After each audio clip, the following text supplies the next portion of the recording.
আক্তার জাতীয় নাগরিক কমিটি করেছে, মূল উদ্দেশ্য হচ্ছে আসলে রাজনৈতিক দল গঠন করা, এবং তারা সেই প্রেক্ষিতে বিভিন্ন রকমের সহযোগিতা পাচ্ছে বর্তমান সরকারের কাছ থেকে। বর্তমান সরকারের ছত্রছায়ায় এবং জামাতিদের সহায়তায় রাজনৈতিক দল গঠনের প্রক্রিয়া তারা চালিয়ে যাচ্ছে। মূল কারণ হচ্ছে যে রাজনৈতিক নতুন কালচারের নামে বড় বড় রাজনৈতিক দলগুলোকে ভেঙে দেবে, রাজনীতিহীন খেলাফত কায়েম করবে। এটা ছিল তাদের আসল উদ্দেশ্য। আসলে খেলাফতি জোশে এগোনো যাচ্ছে না খুব একটা।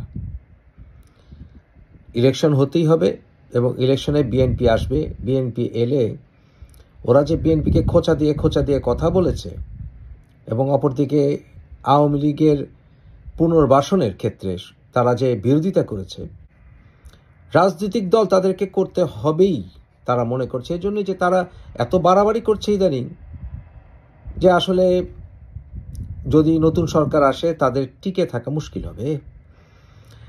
কিন্তু বাস্তবতা হচ্ছে সার্জিস সে নরসিংদীতে দিতে গিয়ে কোনো ফল পায়নি, সেখান থেকে সভা টভা পণ্ড করে চলে আসছে। একই ঘটনা ঘটেছে চট্টগ্রামের বিভিন্ন অঞ্চলে, খাগড়াছড়িতে, বিভিন্ন জায়গায়। রাব্বিকে নিয়ে গন্ডগোল হলো, দেখলেন। তারা রাজনৈতিক দল করতে চাচ্ছে এবং সেই ক্ষেত্রে সহায়তা করছে ওয়াকার এবং ডক্টর ইউনূসের সরকার। কারণ তারা চায় যে বিএনপি আবার অতিরিক্ত পাওয়ারফুল হয়ে গেলে তারা যদি আবার একটি রাজনৈতিক ব্যালেন্স নষ্ট হয়ে যায়। দল হওয়াটা সমস্যা না, সমস্যাটা হচ্ছে সরকারে থাকা অবস্থায় দল হওয়া। কারণ এই সমন্বয়কারীরা এবং জামাতিরা তারা বিভিন্ন জায়গায় তাদের পছন্দের লোকগুলো বসিয়ে দিচ্ছে, যাতে বিএনপি ক্ষমতায় এলে তারা অ্যাডমিনিস্ট্রেটিভলি বিএনপিকে নিয়ন্ত্রণ করতে পারে। একটু ব্যালেন্স করার চেষ্টা করছে। কিন্তু এটা কি হতে দেওয়া যায় না? এটা হতে দেওয়া যায় না। কেন হতে দেওয়া যায় না? কারণ যখন গণতন্ত্র ফিরে আসবে, জনগণ হবে সরকারের চেক অ্যান্ড ব্যালেন্সের মূল শক্তি। সেই ক্ষেত্রে নতুন কোনো দল সৃষ্টি হতে হলে তারা সংগ্রাম করে সৃষ্টি হবে, গণতান্ত্রিক প্রক্রিয়ায় সৃষ্টি হবে। সরকার দল বানিয়ে বসে দিলে কি হয়? সেটা যে একটা পিচ্ছিলিঙ্গি দলে পরিণত হয়। জাতীয় পার্টি তার প্রমাণ। সবাই তো আর জিয়া না। তাই এই অ্যাপ্রোচকে মেনে নেওয়া যায় না। বিভিন্ন জায়গায় অ্যাডমিনিস্ট্রেটিভ শক্তি সঞ্চয় করার চেষ্টা করছেন, পুলিশকে কাজে ফিরিয়ে নেওয়ার চেষ্টা করছেন, কিন্তু পুলিশ ভয় পাচ্ছে।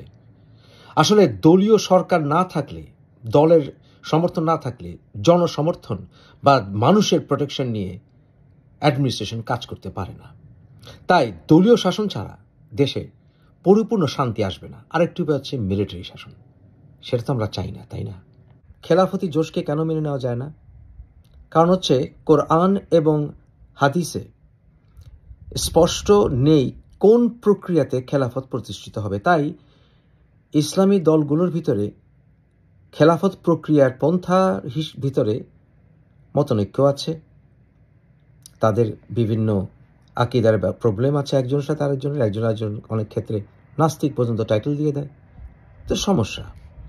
তাই এই বিষয়ে আলাপচারিতা হতে পারে এবং তারা আলাপচারিতা করে কোনো একটি সময় গিয়ে সাধারণ মানুষকে বোঝাবে যে তারা যে খেলাফতটি ইউনাইটেডলি চাচ্ছেন, যদি হয় কখনো, সেটা ডিটেলড পলিসি কী হবে, আভ্যন্তরীণ পলিসি, বৈদেশিক পলিসি খেলাফতের। কারণ ইসলামিক জগতে গত 200 বছর গবেষণার চিন্তাভাবনা অনেক পিছিয়ে গেছে। আশ্চর্যজনক হলেও মুসলিমরাই কিন্তু সোশিওলজি থিঙ্কারদের ফাদার, যেমন ইবনে খালদুন। কিন্তু সেই অবস্থা এখন আর নেই।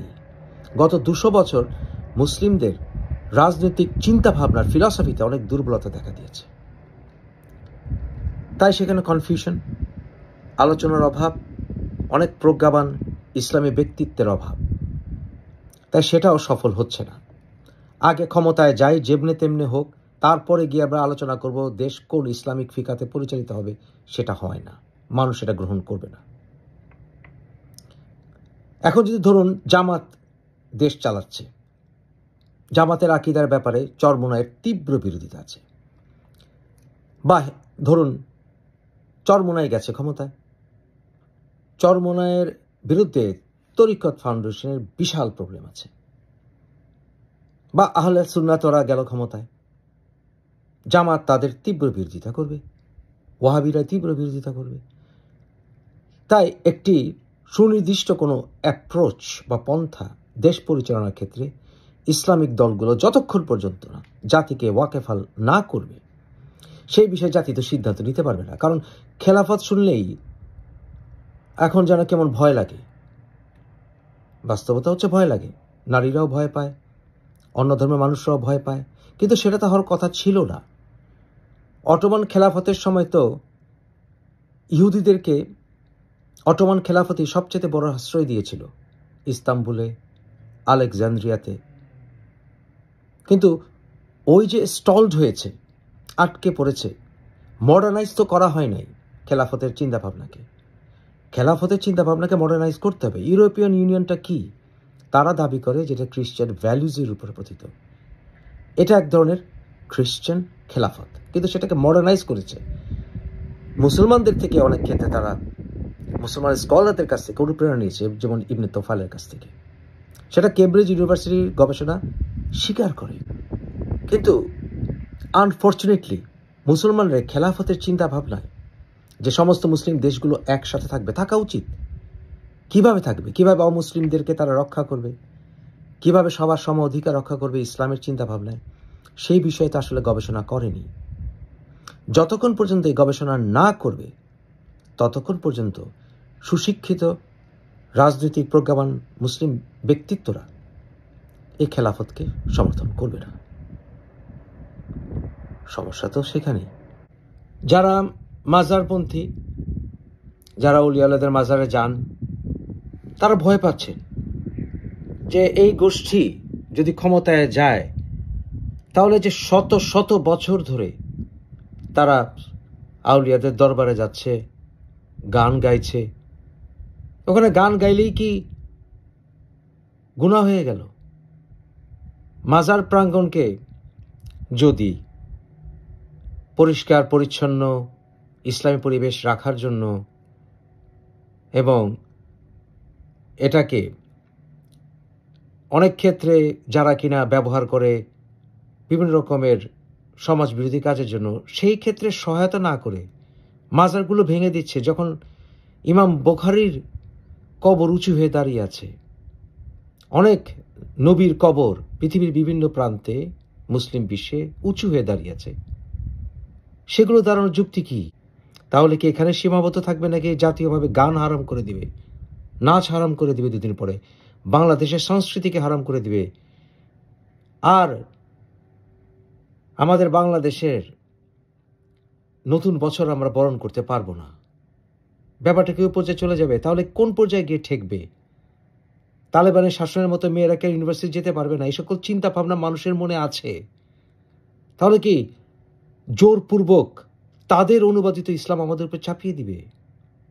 এই আলোচনাগুলো উন্মুক্তভাবে জনসম্মুখে আনা উচিত, কিন্তু তারা তো আলোচনা করতে রাজি না। যারা খেলাফত কায়েম করার জন্য উদ্গ্রীব বেশি, কিন্তু খেলাফতের রূপ তো এরকম হওয়ার কথা ছিল না। এমনকি 500 বছর আগেও তো অটোমানদের খেলাফতে বহু ধর্মের, বহু কালচারের মুসলিমরাও বসবাস করতে একসাথে। তাহলে এ কি ধরনের খেলাফত? এটা কি ইসলামিক স্টেটের দিকে এগুচ্ছে, না আল কায়দার দিকে এগুচ্ছে, নাকি তালেবানদের দিকে এগুচ্ছে, নাকি পাকিস্তান হয়ে যাবে? এই প্রশ্নগুলোর উত্তর না দিয়ে খালি খেলাফত খেলাফত করে চিৎকার করলেই তো আর খেলাফত কায়েম হয়ে যাবে না। কারণ জোরপূর্বক কোনো কিছু চাপিয়ে দিলে মানুষ তার বিরুদ্ধে একদিন না একদিন জেগে ওঠে, এবং তাতে করে সমাজের ক্ষতি হয় বেশি। যেটা আলোচনার মাধ্যমে সমাধান সম্ভব, সেটার দ্বার যারা রুদ্ধ করতে চায় তারা তো পরাজিত হবেই, তাই না? তাদের আইডিওলজি লং রান এস্টাবলিশ করা তো যায় না। একটি সরকারের পতন দিয়ে তো অলরেডি আমরা তা বুঝেছি, তাই না? তাদের মতের সাথে দ্বিমত করলেই যখন আপনাকে নাস্তিক, মুরতাদ, কাফের ঠাউরে দিচ্ছে, এ কি ধরনের শক্তি? এই অপশক্তি তো আলোচনা চায় না, মানুষের মৌলিক অধিকারকে সমর্থন করে না, বাক স্বাধীনতাহীন যে শক্তি আপনার উপর চেপে বসতে চায়, সেটাই তো ফ্যাসিস্ট, তাই না?